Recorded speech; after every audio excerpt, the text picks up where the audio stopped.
This podcast is a member of the Red 5 Network.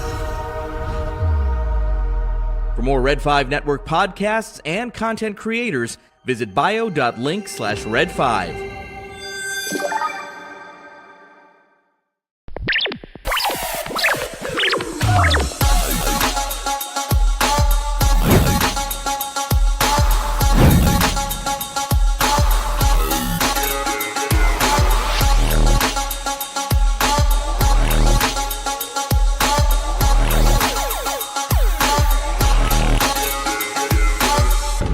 This station is now the ultimate power in the universe.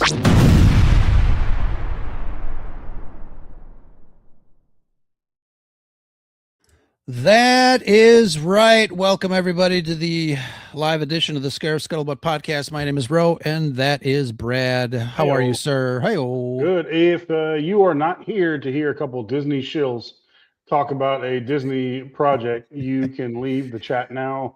This is the leave. Shillif. I'm trying to make sure I say it right. The Shillibutt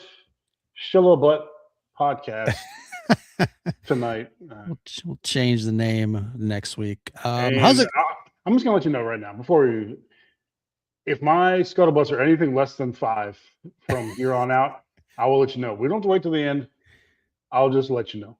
Yeah, for sure. It's and it's I forgot. Were we doing 0 to 5 or 0 to 10? I think it was 5, right? You said 5. Yeah, 5. That's fine. That's no. cool. Actually, one of them was 10. Okay, either way, Yeah. we're at max butts right now.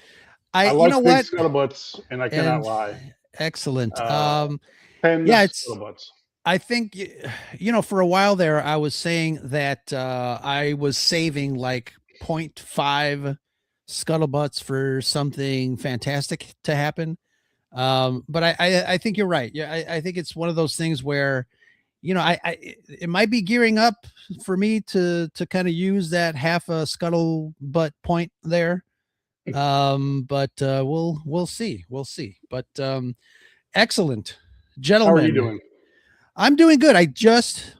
Long live the Empire. I just got home covering some sad news today in Chicago. Just sat down.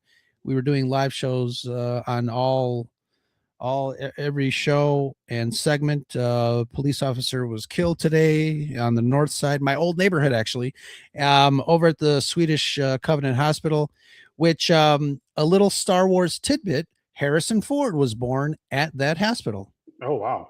Yeah. So if you didn't know, now you know. See how much I didn't know he was from there at all.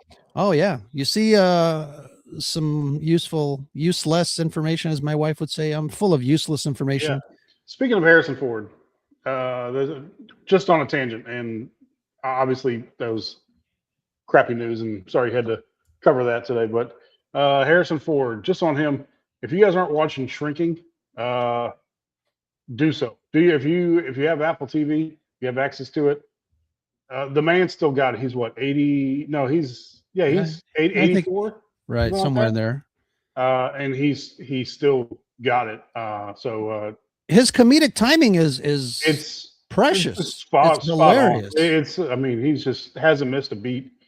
So yeah, check out Shrinking. That show literally, it's built to be a comedy, but it has like every range of emotion you can imagine on there. It's way deeper than it ever should be. Yeah. So check if you love Harrison Ford as much as we do. Check that show out, Shrinking on Apple TV. Yeah, it's pretty funny.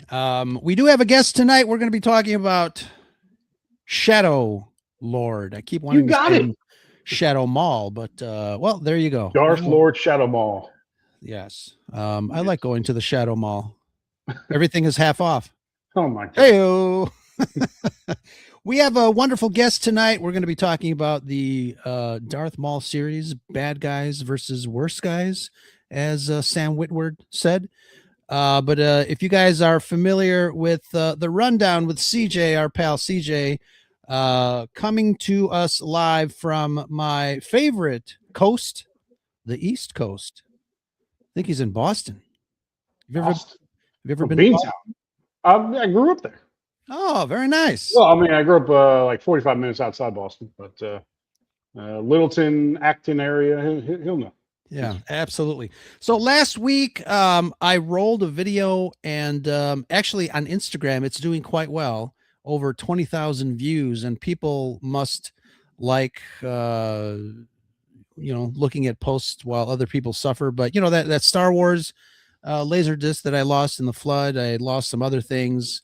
I'm starting to replace some of the stuff that I lost. I got a couple of boxes today, which is cool. One of the things that I was just recently looking for, because I thought I had it in one of these cabinets back here, but Doug Chang, Episode 1, Phantom Menace lithographs. I love Star Wars art. So beautiful. Yeah, and I know you love Star Wars art too. It's just one of those things, like concept art. Maul concept art. Yeah, but this is another thing that I replaced. Ooh. It's quite large. That's what she said. That's what. Oh, damn. You can't do it to yourself. Yeah, it's my. But job. it's beautiful. Anyways, it looks like it's still. Oh wow, it is brand new, still in the shrink wrap. But if anybody has this, come in the chat and tell us how cool it is, because besides it being in a cool silver chrome box, very reminiscent of the Naboo Starfighter, by the way. Yeah. Amidala's Starfighter. But it's got some really amazing artwork by Doug Chang, and it's beautiful. I love it. So that I got a replacement there. And there's something else that came. I don't. You want to see it? Yes, I'd love to see. What else did you get today? It's kind of in a big box. I don't know. Do a quick little unboxing here. I got CJ waiting in the back. We'll bring you out, but what is this? Yeah, I'm gonna have to put this down. Anyways, I lost a couple of things. My entire Laserdisc collection. I guess we should add more doom scrolling stuff for people, content for people, since that. Oh wow! Wait a minute. I did not order this, but last week you said you had a surprise for me. Holy smokes! There it is. Oh, it became perfect condition. Looks like. Yeah. And this came from you and yes, Amy. More Amy, though, right? More. Yeah. So yeah, I think I said it last week, but Amy saw the videos and immediately said, "We're getting this for that man, and don't ask questions. I'm ordering it now." And I've got a good wife, and I got a good life. I know when not to argue. I said, "Okay," and she pushed the button right there. But no, it's definitely our pleasure to do that. Oh it was my God. It's in better condition than the one I had. Good. This is beautiful. Oh, you've been a great friend for many years, and so it was the least we could do. So, wow, Amy, if you're watching, thank you so much, my dear. She stopped watching years ago, but she's here in spirit. Thank you so much. I'm going to show my wife and brag about it and say, haha. Yeah. Beautiful stuff. Do you still have the player? Do you still have a Laserdisc player? No, that was lost too. That was lost. Yeah, that was lost too. I can probably get one of those. No biggie. But that is beautiful. Thank you so much, Brad and Amy. Excellent. And Christmas in April. Wonderful. You want to say hi to everybody in the chat there? Let's say hi to everybody. I know Dale Skywalker is here in the chat. He's going to watch the replay because he's still working. Ubaldo, thank you very much for hanging out. There's a couple people in there. And Patrick, thank you for showing up. You want to bring out a friend? Let's do that. Let's bring out a friend. The Rundown with CJ. What's happening, sir? Hey, what's going on? Good to see you. Very nice gift from Brad. Very nice gift. Yes, indeed. You gotta do what you gotta do. That's for sure.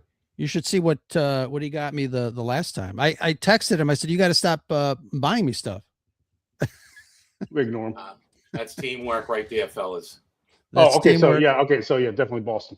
So Ro, you can just talk amongst yourself. Right. So, CJ, did you see where Mark Wahlberg was able to immediately identify somebody? Like, he was on some talk show. They're like, "Hey, which one of these three people is from Boston?" They didn't even get to talk. He just looked at him, and he's Right. like, "The guy on the left." And then he's like, "Yeah, I used to take that road over there." And he's like, "Yep, I told you." So it's people from Boston know each other. So, Yeah, no escaping the accent, that's for sure. Yeah. that's right. That's cool. Somehow, I guess I left early. No, I left Massachusetts when I was 5, so I Okay. guess it didn't have time to completely sink in for me. So Well, I was no born one in knows. Boston. I live about 25 minutes north of Boston now. Okay, But yeah, yeah, and I broadcast the rundown from CJ and the Rastani Network from downtown Boston once every 2 weeks. very awesome. Yeah, my grandparents were in Littleton forever, and we lived in Acton when I was just Oh, a wee sure. lad. So yeah, Oh, and it's so fun to go back up and visit from time to time. I have to come back and visit. Beautiful. And hang out in your studio. Absolutely. We'd love Yeah, to for have sure. you. We'd love to have Yes, you guys down. this is a Harvard bar for sure. Yeah. Very nice. CJ, obviously we are, this is the 3rd episode. Brad and I have gone live talking about the series, but I wanted to get your take real fast before we kind of dive into the show or this set of episodes. What are your thoughts on the Darth Maul series? So far, do you like it? Do you hate it? Do you agree with the bricks and screws? And what's your take? Well, I wouldn't have bought this if I wasn't a fan of the show. Oh There yeah. you go. There you go. I see those posts all the time. I'm like, damn, I got to find one. Damn, I got to find one. Listen, I fell in love with this character in 1999 like everyone else did, and I didn't think that he got his due. It's really nice to see Filoni and Miskovitz take this and really run with it. Originally, I was jarred out of the series because I thought they were using too many Earth elements. Here's a detective. He's going to sit at the desk. He's going to drink coffee. He's going to chase the suspects down in the subway. Then it loosened up a little bit more. Sure. I think the antagonist in Brandon Lawler is a really nice add to this series, and that they're using Maul sparingly and when needed.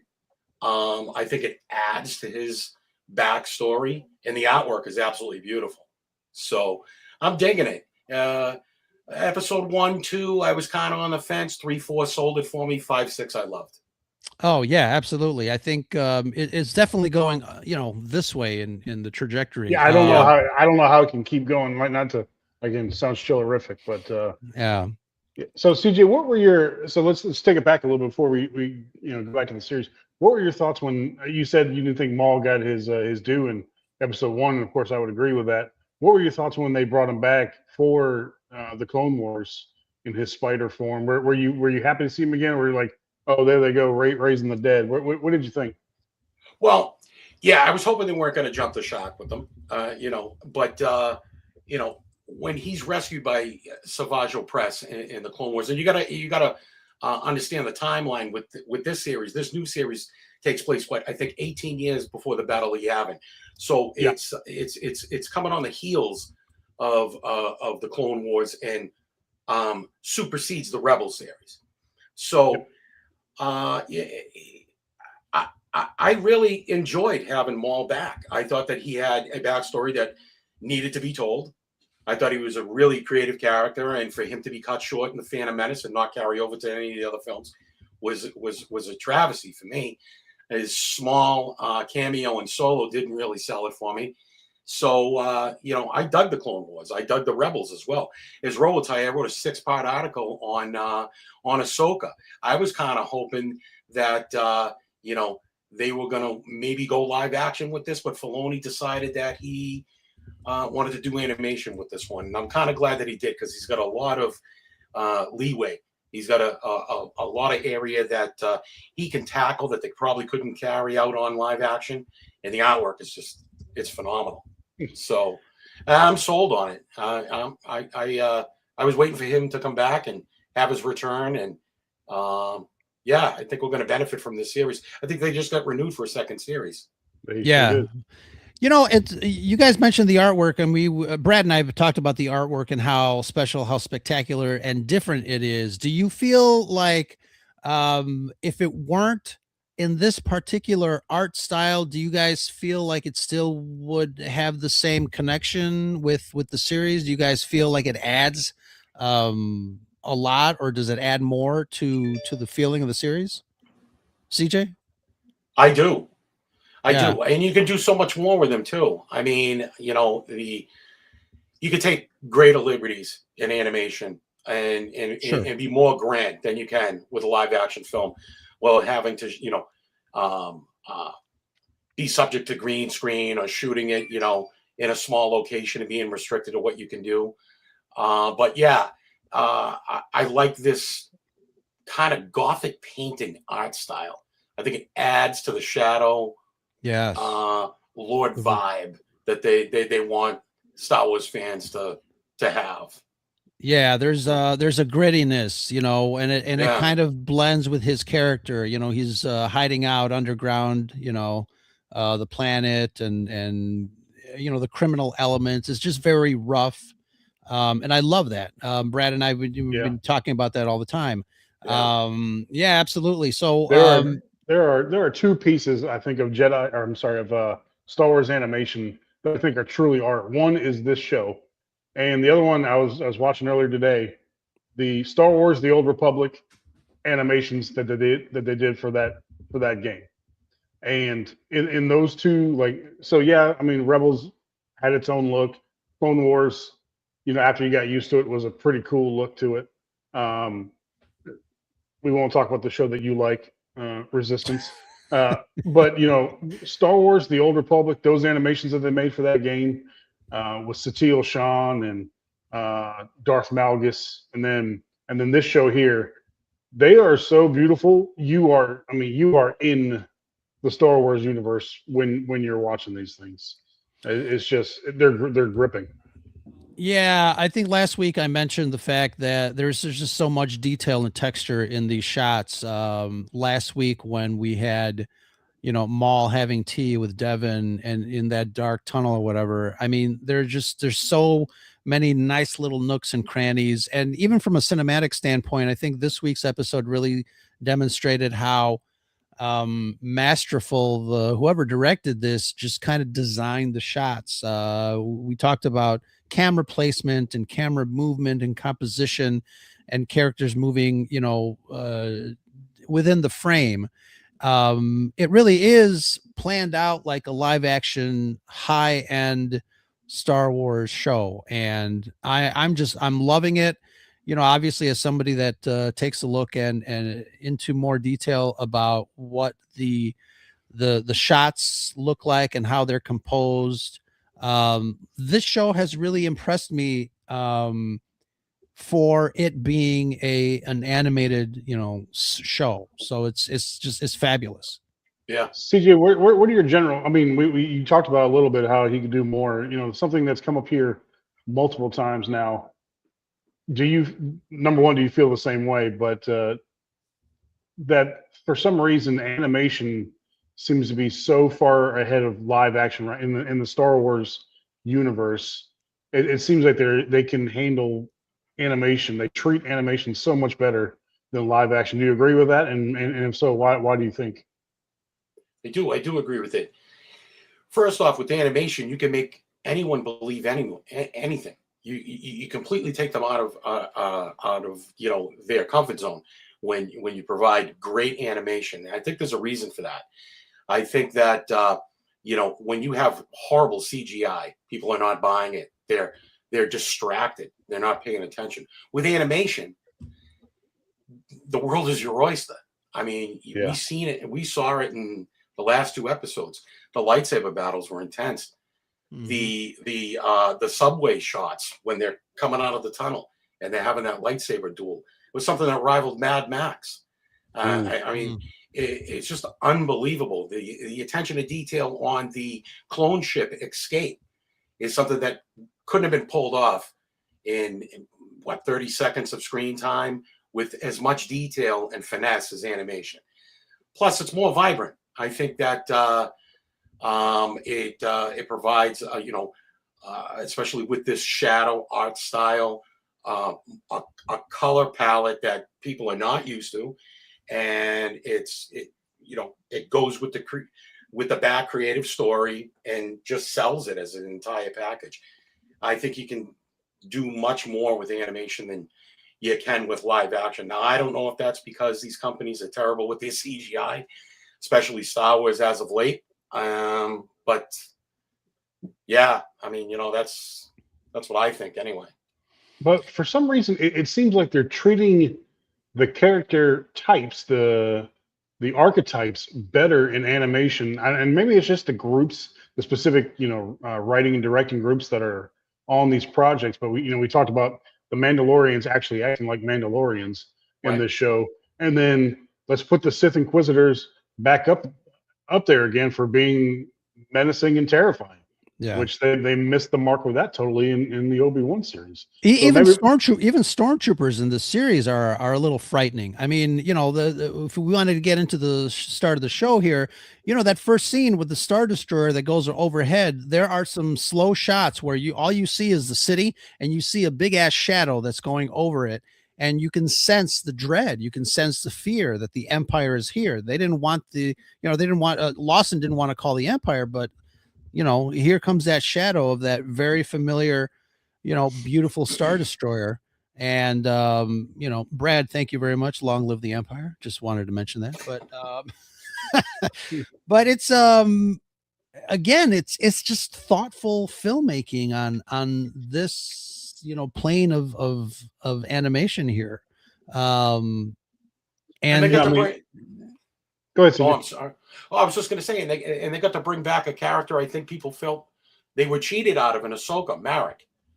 Now, I don't know Yeah. if you guys know what the backstory with Marek is, but Marek is named after, and Dave Filoni had a lot to do with the handpicking of the name. Marek is actual name that goes all the way back to Arturian legend, and it means the werewolf knight. And he wore dark armor, and he was, he's very ominous and had a dark backstory. And I think they were able to create this character and bring him back for the first time on screen, because he didn't last that long in Ahsoka, where people can enjoy him now too. I'm really digging him. For me, he's the highlight of the show. And I'm hoping that, well, I don't want to get to that yet. I know that we're going to peel into episode 6, but I'm hoping when he went in at the end of episode 6 and he knelt down, that my very favorite character in all of Star Wars is going to make a cameo. And that would be Darth Vader. Oh, don't worry. We'll get there. We'll get there for sure. Yeah. Monday can't come soon enough. And I think, hopefully it will be here. And I think, Brad and I, every week we kind of mention, and, offline, online the show, we kind of speculate, who are we going to get a kind of like a matchup between both Darths, obviously at this point he's no longer a Darth, but Maul and Vader, not sure how that's going to turn out. We've got we spoke about it last week and speculated offline, whatever, but it is cool. I did want to mention something because CJ, you brought it up, the fact that Dave Filoni kind of went with a name that was very Arthurian. It was kind of like a throwback to history. And I know George Lucas did the same thing. Obviously, the relationship between Filoni and Lucas, master and apprentice, if you will. Yeah. But there's something about the way that these characters are built from the ground up, especially during the George Lucas era, where, he would take human history and legends and stories and kind of play around with the naming conventions of stuff like that. But not only do we get like maybe familiar names that are interesting, but we also get tones. We also get, subtle characteristics of names and images. Obviously, Darth Vader comes to mind. Obviously, once you see him walk through, that white hallway in the original Star Wars, that he's a bad guy. But there's a certain subliminal feel and look to Darth Vader as a character that you learn as you go along, throughout the three films, what kind of character he is and why he is, and listening to George Lucas talk about all the behind the scenes stuff, it's perfectly obvious that Darth Vader, again, going back to the kind of like the human history, is a translation to Dark Father. And it's just those little connections that I love that George Lucas kind of embedded in, not just naming conventions, but the archetypes of why he chose, certain things or certain characteristics for these characters to play, because, that is probably one of the biggest reasons that these characters have survived, 50 years of play for audiences. Yeah. And Patrick's got a great point here. I'll put it up on screen. It's why it's interesting that Filoni has a character named Enoch in the Ahsoka series. And obviously, there's obvious, ancient connotations with that name, which, if you don't know, go hit the Googles. Yeah. Right, Brad? Not Google. I use other things now. I don't Yeah. use Google. Google, yeah, they don't give you enough results. It's skewed. So, getting back to the episode, so the Empire shows up and starts interrogating, the police there on, I forgot what's the name of the planet. Janix. Yeah. It's a great looking planet at first. Obviously I thought it was Coruscant. Not all city planets look the same, but it's really, really kind of cool.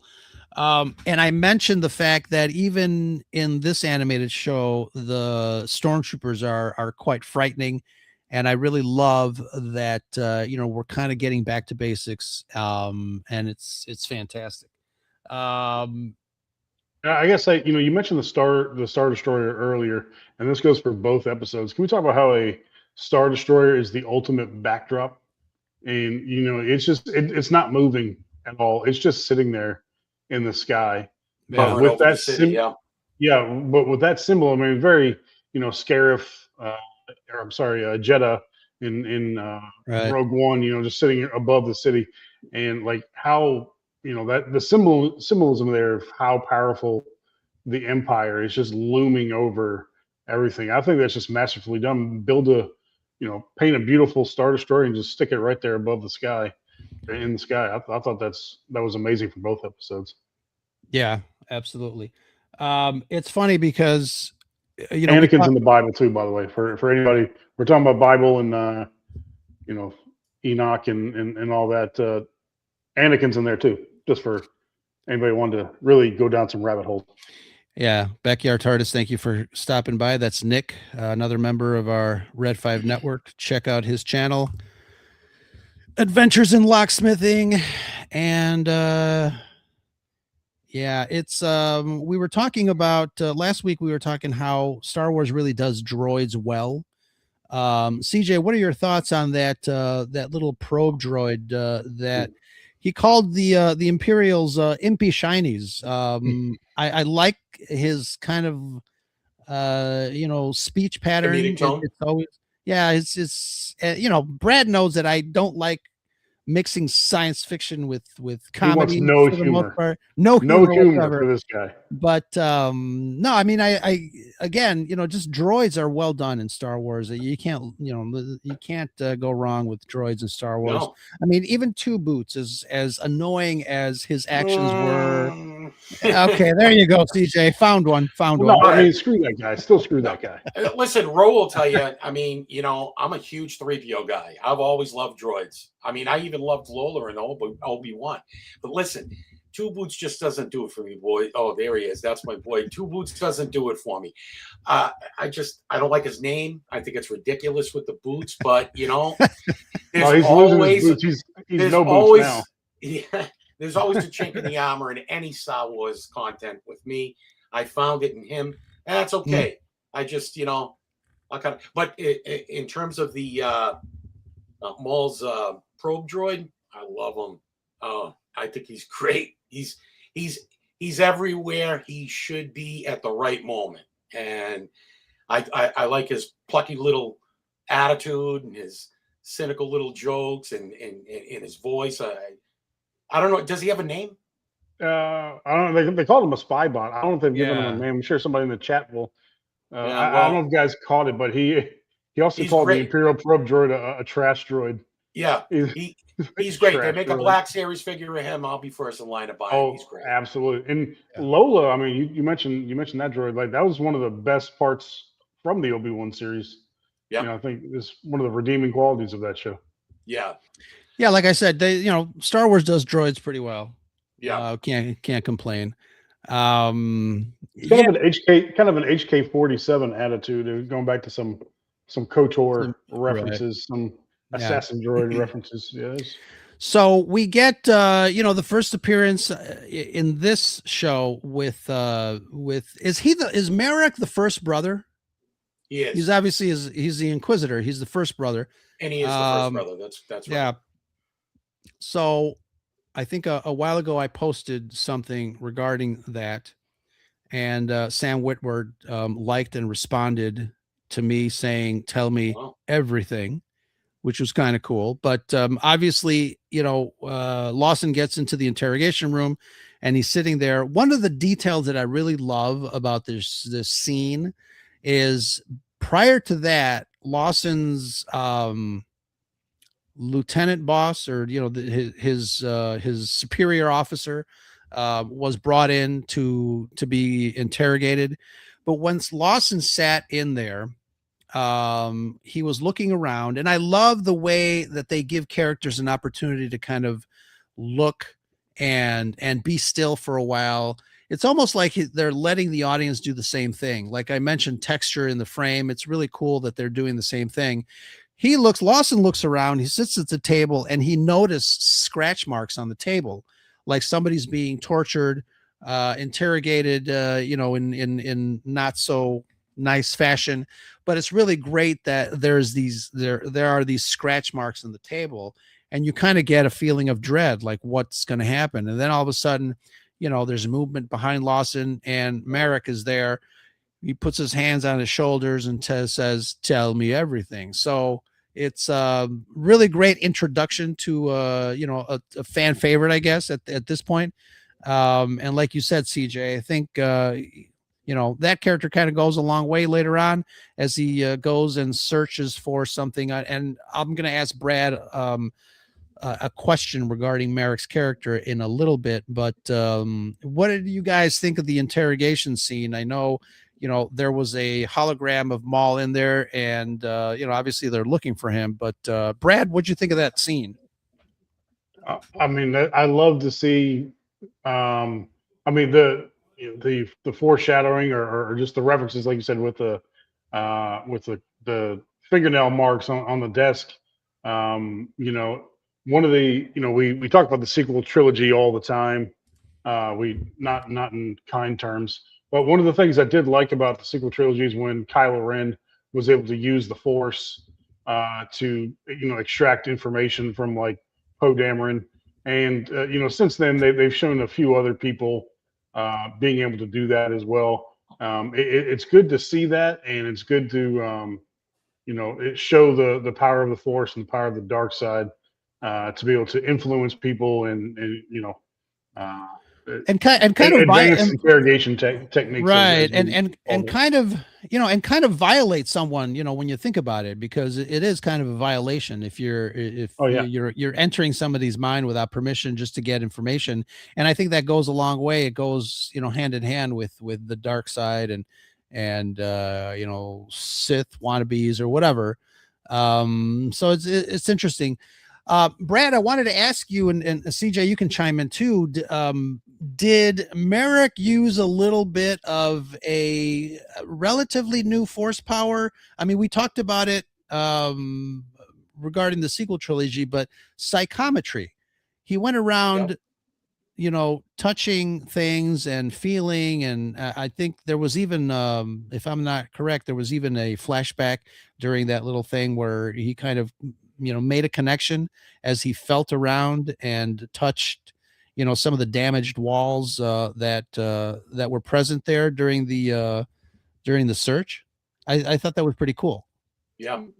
Yeah, I mean, Quinlan Voss, I think, is the first Jedi, and of course, people in the chat can always correct me if I'm wrong. But Quinlan Voss, to my knowledge, is the first time they ever showed or made references to psychometry, and this was back in the Dark Horse comics, where he could touch a lightsaber and get the full history.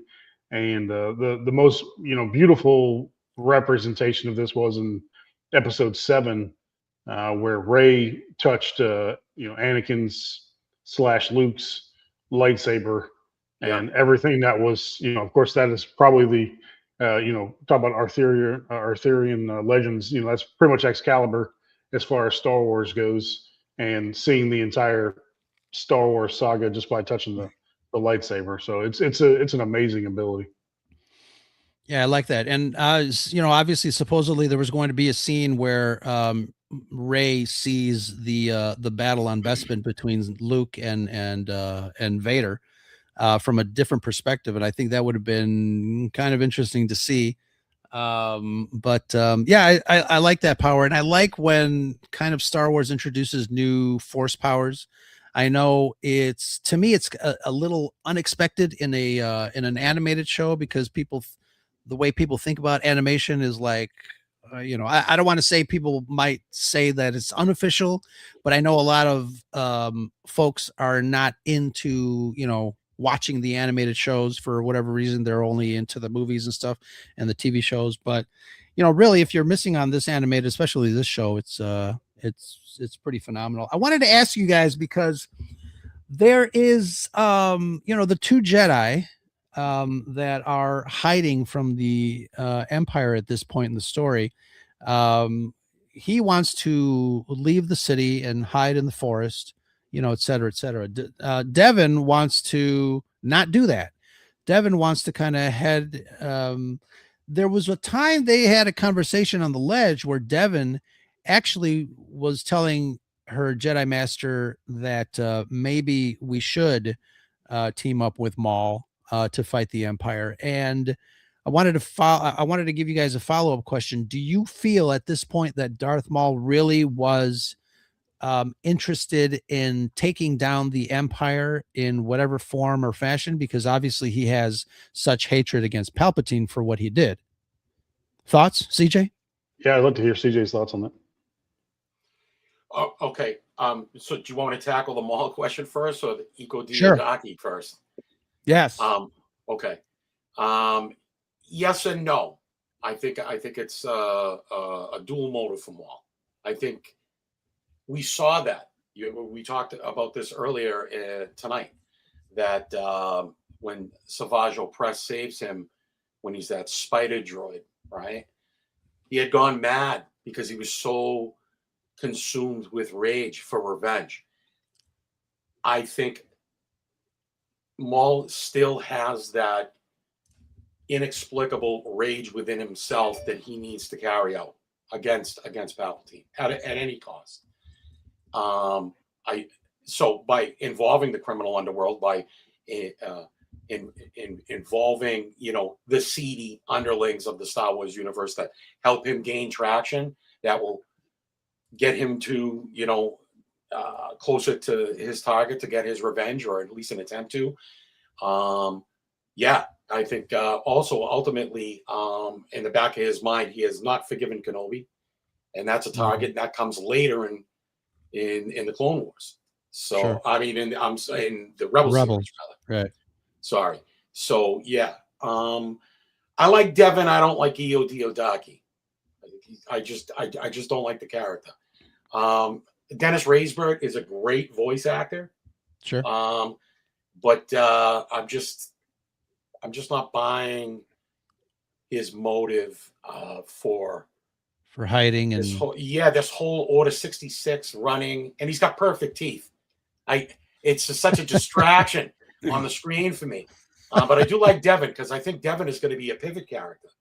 I think Devin is someone who is not in tune with all the ways of the Jedi, and she's very impressionable. And Maul senses that, and I think she's a real easy target. We're going to be surprised with her character, if not at the end of this season, definitely in the next one.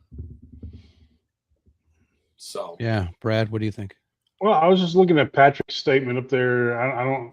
My theory is that Merrick ends up siding with Maul. Not sure how we would. I don't see how that would be possible. It's an interesting thought. I don't see, like, lore wise and the way everything turns out, how that would be possible given Merrick's continued story as well. But that's an interesting thought. But Yeah, I was thinking about Merrick and the Inquisitors in general, and you talked about watching these animated shows, and how much more history we get from Star Wars history. It's real history to all of us. Let's just say it. How much history you get from watching these shows, and when I was rewatching today and thinking about the Inquisitors. Oh, you got to take that back, to the Clone Wars episodes, which were some of the most terrifying of the Star Wars or the Clone Wars shows, where Sidious was basically stealing Jedi babies throughout the galaxy, and also just getting as many young Force users as he can, and then so I think some of those end up being Inquisitors down the line, but also taking the ones that survived Order 66 and turning them like that. There's a very dark history with the Inquisitors and who they were. A lot of them were Padawans that had masters that were killed and stuff like that. So I didn't like the Inquisitors to begin with, but they're a big part of Star Wars lore these days. But I'm sorry. I didn't mean to cut you off, Ro. Go ahead. To sum up, though. Yeah, I don't understand why Iotaki is such a coward. It's not the Jedi way. We don't see that in any of the Jedi. But I mean, is that not like so you get to a point, and I agree. I don't like the character. He pisses me off. Just for the record, he pisses me off. And kudos to you for being able to say his name. I was going to say Okie dokie artichoke. This entire time. I'll leave you to say his name. But I mean, if you put that in a real world scenario, and granted, yes, this is not real world, and these are supposed to be heroes. I mean, your entire religion got wiped out, and now you have this unstoppable force that is the Empire. Mm-hmm. Is that not the way you would actually expect someone to act? Or would you just say that this is the Star Wars universe and he's a Jedi and he has no excuse? Well, many of the scattered Jedi, as we know, tried to find other Jedi within the universe to at least band together or at least to reach out and find out who was left. Kenobi was the only one that resorted to going to Tatooine, but he had a mission, and he had to keep his eye on Luke, as we all know, and for whatever reasons. But he makes himself known, Brad. That's the problem. So he makes himself known to Maul in the second episode with the bridge snap, and he has a standoff with him in the middle of the street. So then to go into hiding and then to take refuge in the detective's apartment, which led to a phenomenal lightsaber battle. But it's just, I don't know. It's just he's up and down. I don't. He doesn't give off teacher vibes to me. He's confusing. He's not that very well designed. So, but yeah, I understand what you're saying. That a lot of the Jedi resorted to hiding out. I mean, Master Yoda did, right? Right. And I was going to ask you guys. Obviously, a massive group of Jedi just left after being decimated through Order 66, and Yoda, Qui-Gon. Well, Qui-Gon was dead at the time. Yoda, Obi-Wan. They talked and they said, let's hide out there's a child that supposedly is the one that will bring balance and will wait. Did the rest of the Jedi know this? And I can't remember. Did the rest of the Jedi know this, or they just disbanded and said, Now "You're on they're you're on on the your chain own"? to they were on the chain to V4, I think, when they made Right. that decision together in episode with 3. Bail Organa. Yep. Yeah, with Bale. So everybody else, I mean, Obi-Wan reached out. You know, they did the broadcast there. In fact, let's go to episode 3. He did get the broadcast out from Coruscant, where he just told everybody else stay the Leave. hell away Right. from Coruscant. So, and then they would have lost communication. So, But obviously, he didn't say, "Oh, and by the way, wait until this kid no, reaches they puberty, he so they we'll didn't come want back." No, not anybody. at all. They didn't want anybody to know that because they even faked Padme still being pregnant Right. when she had her funeral. Right. So they didn't want anybody to know. Yeah. Yeah. Yeah. So we finally get a glimpse of Lawson's wife, who we learn obviously earlier in the episodes that she works for the Empire, She seems and like a nice lady for the Empire. she does. But it's interesting the dynamic there between within this family. You've Yeah, got that's really odd. at this point like a kind of a single dad trying to trying to balance work and family. You've got this kid who, obviously all kids want to be loved and admired by their parents, but mom went off and now works for the Empire. And I wonder if that was kind of a forced thing. Was she drafted per se? Does she have a special skill that the Empire needed? Maybe she is Galen Urso's assistant, or whatever. But it's interesting to kind of see that dynamic between the families here. And I think I won't mention the show that I love, the animated show, which is tongue in cheek, by the way, chat. My son was the perfect age for Star Wars Resistance, but there is kind of a dynamic in that show where friends who grew up together get separated because one of them goes and joins, the First Order of that show.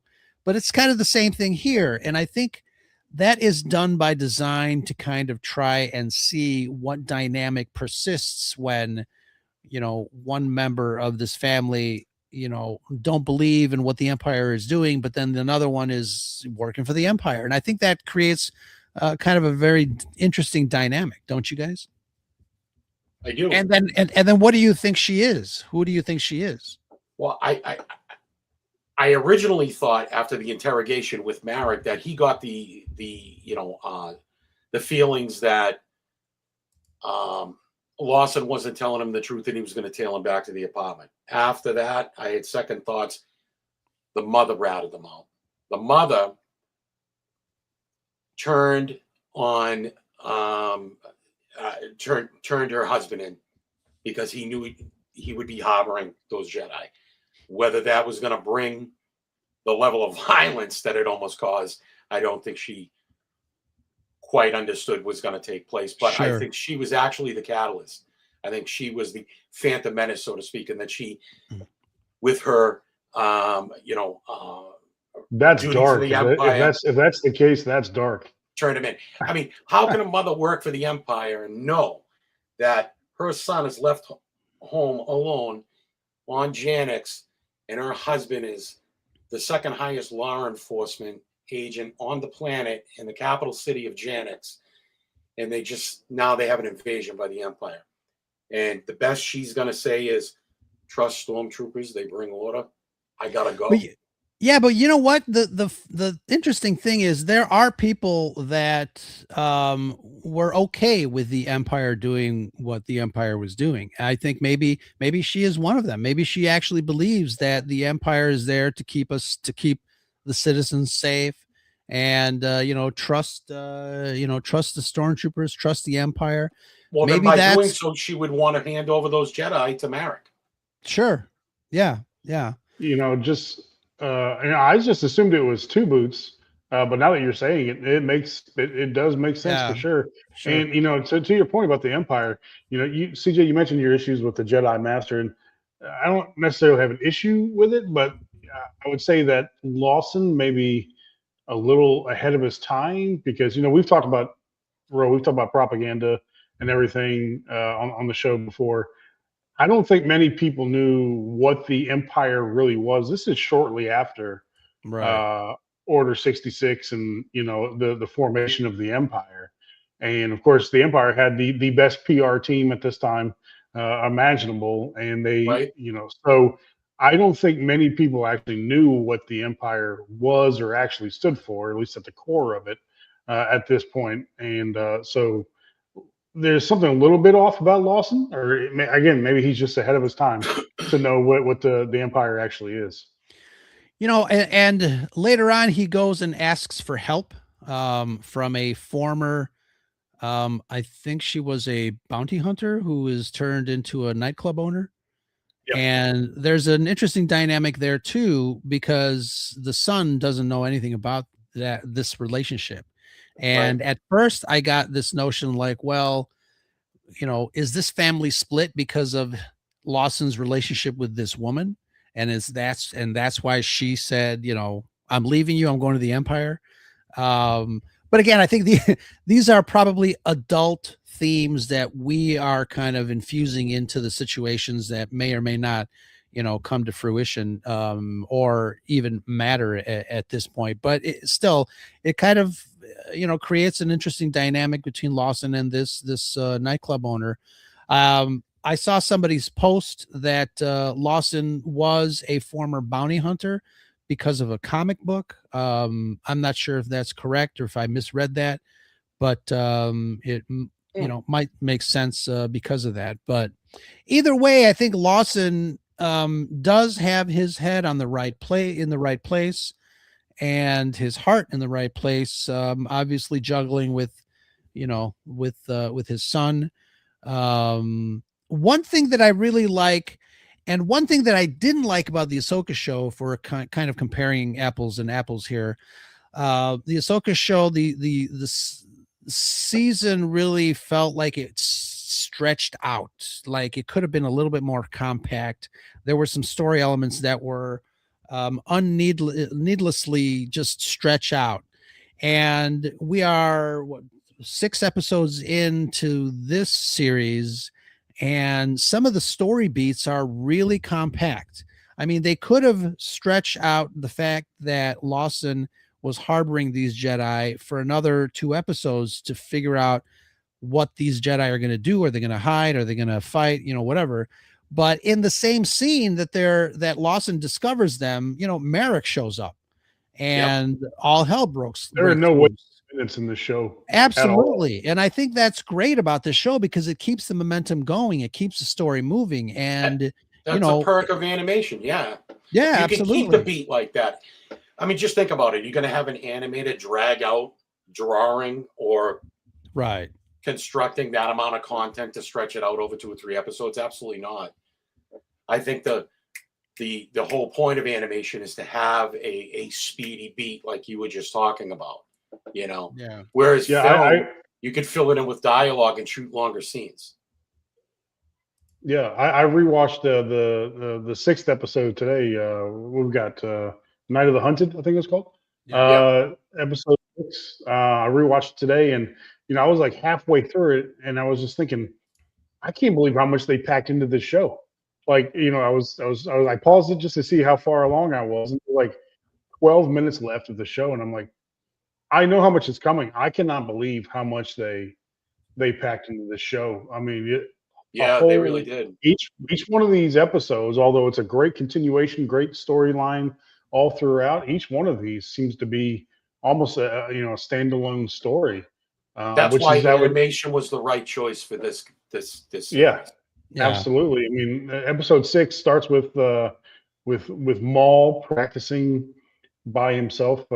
Kato, I think, as someone mentioned right. in the in the chat, and how beautiful was that scene? No words, no dialogue, just Maul by himself, and just you can see him. We talked about him being a living weapon before. How he started off in episode 1 as a living weapon, and now even more so. He's still got those skills, but he's a much deeper character now, and you can see that in scenes like this. So Night of the Hunted, I guess that has multiple meanings to it. Everybody's getting hunted. People were hunters and prey throughout this entire episode. And CG, I agree with you about the Jedi. One thing I thought was very un-Jedi like, and you kind of mentioned it, was putting somebody else in harm's way. Yeah. That is, it's one thing if you want to be just under the radar and you're waiting for whatever to happen to come out of hiding, but to put a man and his Son. teenage son in harm's way, looking for help. You're a Jedi. Freaking Right. figure it out. Whether you got a Jedi mind trick somebody to get on a shuttle or on a Right. train out of the city into the forest, figure it out.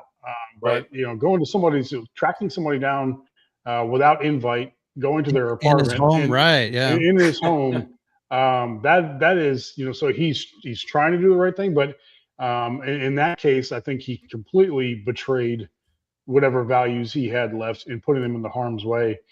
And then, like CJ mentioned, it gets right to it, and it's funny because we had a lot of the exact same sort of thoughts. They could have stretched that out, Mhm. but no, they immediately went to, um, hey, Merrick's there, Right. and now Yeah. and now they got to run, and it goes straight to getting out of there, and then the rooftop scene. I love Devin. I love her attitude throughout this entire thing. And I love Lawson. She was like, going to the roof's probably not a good idea, and he's like, well, show him on my doorstep wasn't a good idea either. So Yeah. great dialogue. Right. Um, and of course, that's when we get some more lightsaber duels between the Jedi and Merrick. One, uh, we talked about attention to detail so many times with this show, but one of my favorite parts, and then CJ will get your thoughts on this segment of the show. But um, when she's flying, and then she decides to, she's going up, and then she decides to go down, and you see them getting lifted out of their seats. They get that Right. the zero G effect there, and they're getting lifted out of their seats. They didn't have to. They could have just been Sure. straight strapped in to their Right. seats and gone down. But to see him getting lifted up as she, went straight down or nearly straight down, that attention to detail is what is making this show so good. And those flight Yeah. sequences, those scenes in between the buildings are just really, really great. I love the ships. I love the chase scenes. It's really exciting, and I think that's one of the things that really keeps this show, in momentum there. Absolutely. I think we owe a lot to Boston native Matt. I think it's Mikovich. I can't ever pronounce his name. Who's Filoni's co-writer on this for all those brilliant ideas. He was in on the Bad Batch. He was in on a lot of these animated Star Wars things. And his attention to details, just like Brad said, that little lift in the seat, that goes a long way for Star Wars fans like us that are paying attention to those little nuances. And the music in this series is perfectly Oh placed. my my God. Yeah, we have, we probably have not talked about the music enough on these live shows, The but way they're taking old scores and Yeah. just tweaking them a little bit, like I was sad when the show ended, and of course we'll get to the end of the show, but it had the Obi-Wan versus Anakin music from episode 3 that they had Yeah. just tweaked for that scene, but then it came to an abrupt halt, of course, at the end. But like, oh my God, like that's just like that's the power of John Williams right there, where you can just feel Oh, it that much more. So the only part I didn't really think was quite necessary with this episode was going to see his friend. This turned up to be, nothing came of it. the club owner. Yeah, the club owner. Yeah. I assume they're setting that up for later. I believe that's going to probably have, Sure. like you mentioned, Rose. She's probably going to have bigger implications with the storyline. It didn't seem like she impacted the story much at all here. They probably could have just been, running the entire time. I'm just gonna. Well, I'll just put that on the back burner now. Assume that she's setting the story up for later. But again, you see the power of the Empire there, where they come in and just take over the place. I do like to see the Empire not being portrayed as completely incompetent. It's good to see them just as stormtroopers and officers trying to do their thing and not be complete idiots in the process. But CJ, what are your thoughts on all the being hunted throughout the entire episode? And all the different layers of hunting. You have the Empire hunting them. You have the Inquisitor Merrick hunting them as well. You have the spy bot hunting the other ones. Maul hunting the Inquisitor. What are all basically an onion here. What are your thoughts on everybody being hunted in this episode? I like it. I like the juxtaposition of the hunter becomes the hunted, and it keeps everyone on their toes. I like the early characteristics of the Empire. It's sort of like I like to kind of think of it as the German army in the Second World War. They're actually brilliant tacticians.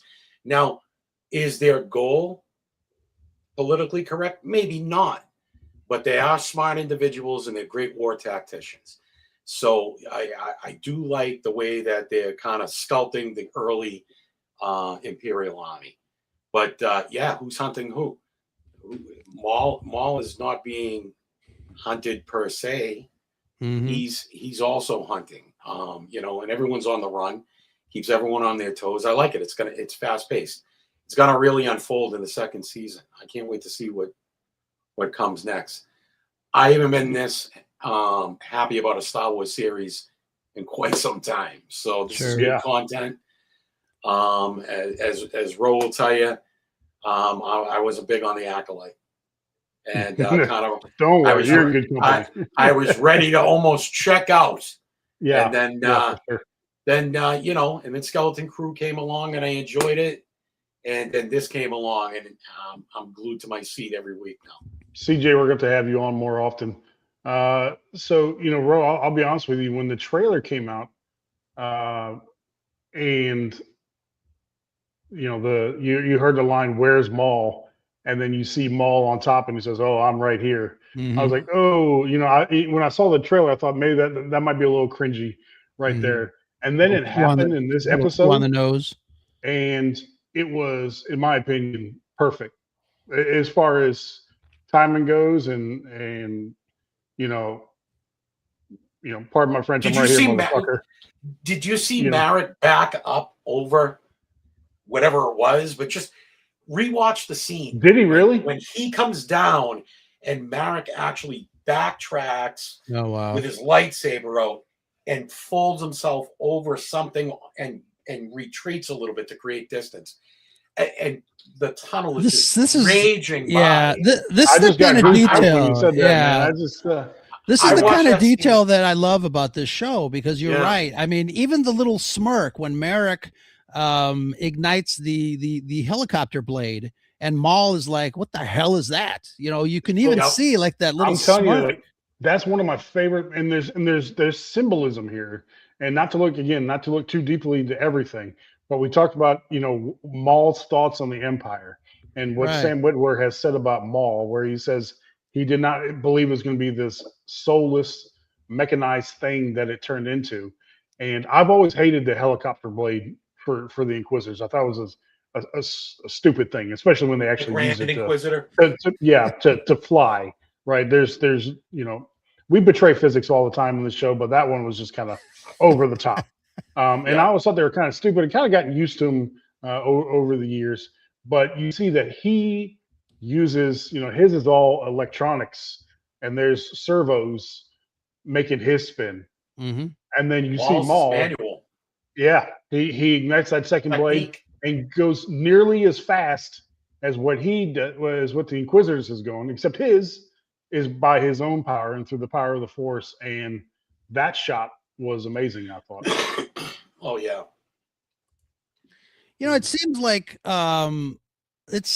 this era, you know, obviously this is at the beginning of the height of the Empire, and you know, we get to an era in Star Wars where the stakes are a lot higher because it's more of a, you know, a galactic battle between, you know, really with what the original Star Wars was, you know, a galactic battle between good and evil. You know, it's not about like little warlords in the Mandalorian era or whatever. It just seems like this era in Star Wars seems to be the sweet spot for fans. And I don't know if it's because of nostalgia, because of you know, familiarity, but it does really feel like, you know, everybody likes to come back to this general area in the time of the franchise because it's exciting. And I think this show kind of proves it. Yeah. With a couple of little tweaks, but I really love the fact that we're back here. And you know, spoiler: next week we're going to Tatooine. No, I'm just kidding. But it's really, I think it's really fun. Yeah, and this shows that you can go to a new planet. I was getting, you know, kind of pissed before in other series where they're just inventing new planets all the time. Of course, there's trillions of planets out there, but it's like, why not go to a familiar planet? And you know, it was really not that big of a deal in this episode. You know, it's a new planet, but as far as I know, I don't think Janix has been mentioned before. But No, it's you brand know, new. but it just shows how the empire is everywhere, and I love, like you said, it's all about, you know, scale and the stakes. You know, Ro, you mentioned that a couple shows ago. We need to have the stakes really high, and they are on this show. I know Patrick in the chat has mentioned the hidden path a few times in the chat. This could be, you know, one of those things setting that up for the Jedi, you know, sneaking out, and of course Quinlan Voss is part of the hidden path as well. And I think so. Yeah. I'd love to see a story about the hidden path. I think that's an intriguing idea, obviously historical, underground railroad type of stuff. And again, you know, just whatever it is that George Lucas was borrowing from real world history. World War II had plenty of it. Yeah. I think that's fantastic.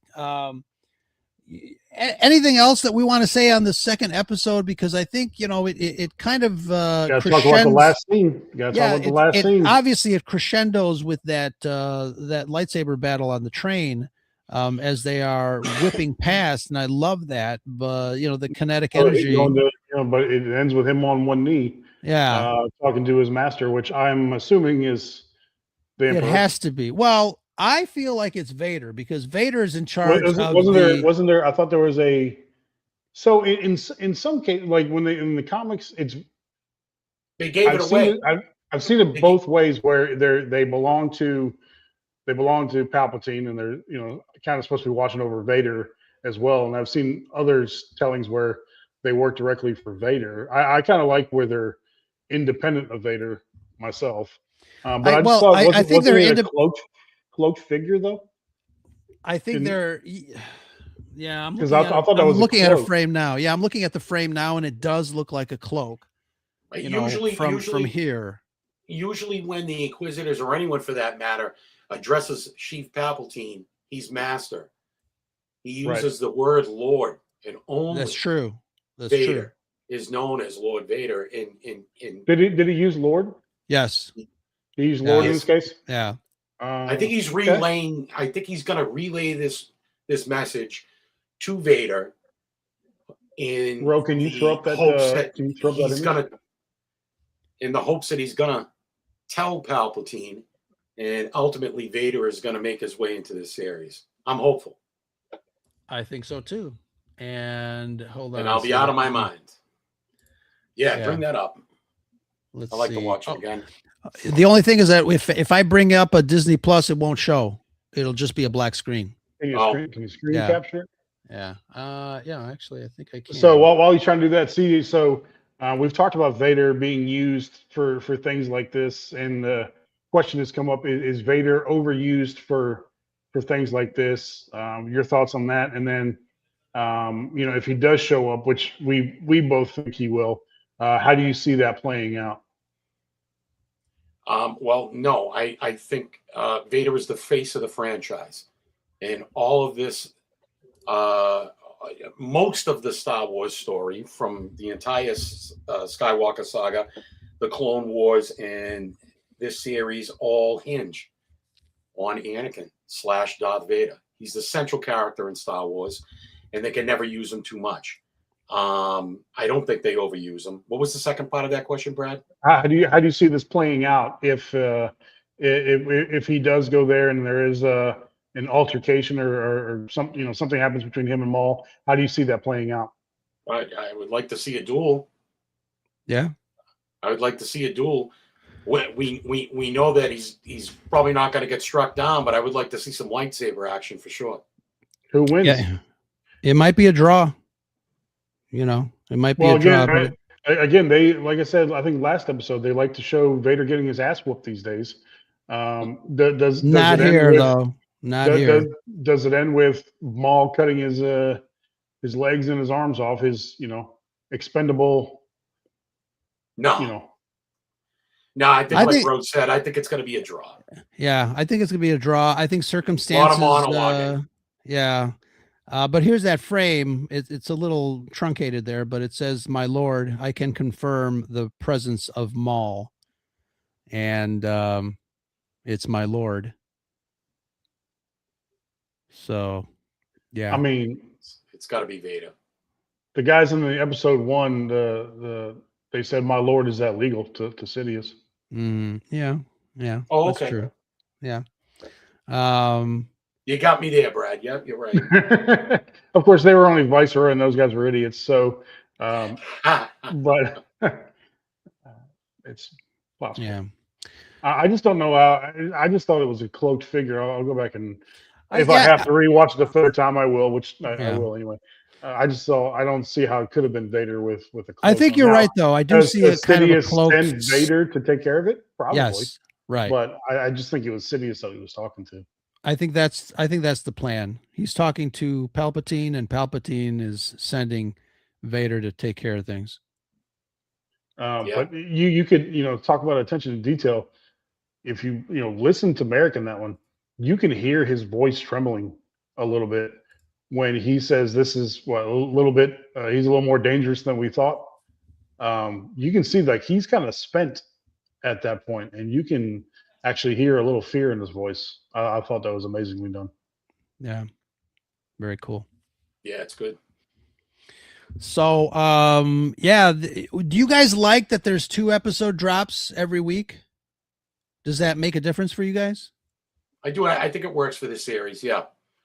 I think an hour of fast-paced action like this is a nice change from those 26-minute blurbs that we had with the live action stuff. I do. Yeah. Yeah. And that includes the Mandalorian. I hold dear to my heart. You know that, Ro. But 36-minute episode, 21-minute episode, 45-minute episode, stretched out over 12 weeks. I like this 2-episode drop on Mondays for what is it going 8? Yeah, 10 or 8, but I mean it's jam packed. So I think even I think during it works. Even if it were single episodes, I think they cut them in such a great place. This last one of the last ones, the previous one, he Lawson walks into his apartment. Continues. Yeah, and it's great. I think but yeah, the double episodes work fantastic. They're a little longer. I'll be binging this one when we get done for sure. Sure. Yeah. And imagine this. Yeah. Imagine this on the big screen. Imagine this. Cause Sam Witwer said that this was the first animated show that was mixed in 7.1 surround. So if you have a nice system at home or are fortunate enough to go into an alternate reality and watch it on the big screen, imagine that.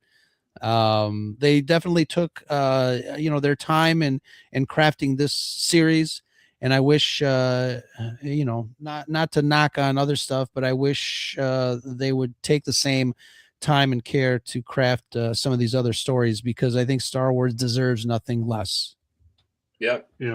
So CJ, we did say, or I said, one of my biggest concerns is for Star Wars, this is now setting the bar really high again, and then right after this season ends, Mandalorian and Grogu is coming out in theaters.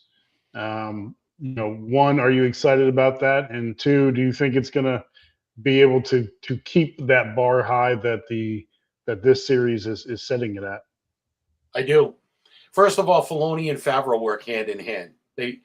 There's no way that Jon Favreau didn't have a conversation with Dave Filoni before he knew when he was going to release Mandalorian and Grogu versus when they were going to drop Shadow Maul. And I think that Favreau puts out a great product. I think the Mandalorian is globally loved by millions of Star Wars fans. I think it's going to have the tongue-in-cheek humor that we want from Grogu, and it's going to have the seriousness and the action that we get from Pedro on screen. I'm beyond ecstatic for it. I can't wait to pre-purchase tickets. I'm probably going to go twice opening night. I'm really pumped for it. Keep sending me. I'm excited because I get to go to Chicago finally and meet up with Ro and go see it in the theater. So I'm extremely excited about that. But some of those other vibes you got and your optimism for it, please keep sending those vibes my way. I'm trying to get there, but I'm just not there yet. But it's too bad. It's too bad. Yeah, for sure. It's too bad that while you're here, the off-Broadway show The Empire Strips Back isn't playing in Chicago. Oh man, that would have been fantastic. I'll have to see it for the fifth time. All right, so let's rate these episodes. I don't know if you want to do it individually or we're doing apples now because CJ's here. We're going to say how do you like them apples? Out of 10 apples, CJ, how many apples you get in these two episodes? I'll give 5 9 scuttlebutt apples, and I'll give episode 6 a perfect score. There you go. Very nice. Perfect. Yeah, again, I was saving that half a point. Give it up, man. For I think for the finale. For the finale, and I think that based on what we're talking about, limited supply of scuttlebutts here, man. Right. All the scuttlebutts you could want. Give them away, man. I think the show has been consistently good, and like you said earlier in the show, there's not a wasted frame, from a storytelling perspective. I think everything is well thought out, well planned, and very well executed. Story, character, music, everything is pretty top notch, and it's funny, coming from someone that loves Andor. This is pretty good. It's up there. I will give it an unlimited supply of scuttlebutts at this point. I know we talked about something that's coming, which might be a showdown between Maul and Vader. And if the rivers overflow and crest above 5 scuttlebutts, then that's where I might take it. I think I'm going to give it all the scuttlebutts. These last 2 episodes were great. Near perfect. I don't think there's anything that I can complain about this. Although I did see some bricks and screws in one of those scenes, but yeah, that's another show. I'd say at this point, if we give it any less than 5 out of 5 or 10 out of 10, whatever method we're using these days, I'd need an explanation of what else you could want from the show. I mean, we'll get there. We'll get there. We talked about it. We'll get there. Yeah, they would have to shit the bed for it to go. Yeah, and it's not. There's absolutely no indication of that whatsoever. Way. I mean, like, they would have to give Vader the Luke Skywalker treatment of Episode 8 to make this go down. They're not going to do that. Right. I think that's going to be, and I think they're going to tear into each other. And again, we get to have these schoolyard conversations that we talk about, Ro. Who would, for how many years now? Since 1999, people will ask, all right, who would have won, Darth Maul or Darth Vader? Right. You know, that's the discussion we've had. You know, and Mhm. now we get to break out our action figures like CJ has, Yeah, for sure. and now we get to see it, and they're setting it up perfectly. Yeah, They certainly absolutely. are. Wonderful stuff. Wonderful stuff. CJ, thank you so much for joining us on this edition of the Scare of Scuttlebutt podcast on Saturday night. And the chat, you guys have been wonderful. I do want to make sure that everybody in the chat and listening to the replay or watching the replay know that we do have a Scare of Scuttlebutt hotline. If you want to give us a call, we'd love to hear what your thoughts are. And what's that number? I'm glad you asked. 1-900.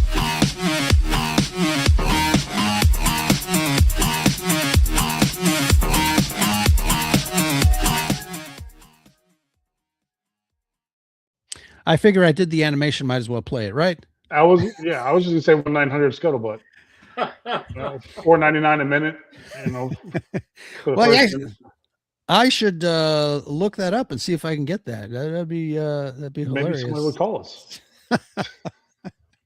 Besides subtle deviancy. Yeah, I just need my own My Little Pony 1-900 hotline. Yeah. No, you know what? You can do an OnlyFans with My Little Pony. Yeah. To pay money to keep my clothes on. Yeah, absolutely. You could be his only fan. There you go. Jesus. Oh man. All All right. Give that man any ideas. All right. The rundown with CJ. Thank you so much. CJ, where can people find you to say hello there? I'm all over social media. You can find me at Cardiac Drop. Brad, drop me a follow. I'd love to follow you back. Yeah, absolutely.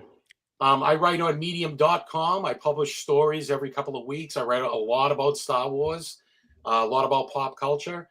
And I'm the host of The Rundown with CJ on the Rastani Network at After Hours TC on YouTube.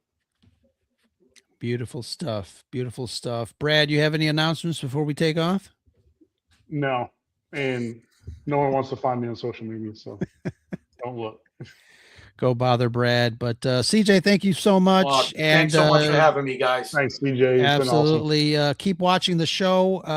Love to hear, obviously on Monday nights, we'll watch it. We'll throw up a couple of little comments, but join us again, chat next week on Saturday. We have another guest for you coming to you live here. And if you like what you hear and you like what you see, our conversations, that QR code up there is a nice little QR code. If you guys want to chip in and buy us some coffee, that would be fantastic. Lawson would love a little cup of calf. But absolutely, thank you so much. Until next time, this is Ro, that is Brad. CJ, thank you so much for joining us on this edition of the Scare Scuttlebutt podcast. Remember, we are members of the Red 5 Network. The Scare Scuttlebutt proud founding members. Head on over to bio.link/Red5 to check out more shenanigans from a group of wonderful content creators, both YouTube and audio only. We love to have fun. We love to have fun with you. Remember, it's always sunny on Scarif, and that is the Scuttlebutt. Long live the Empire, everybody. Talk to you later.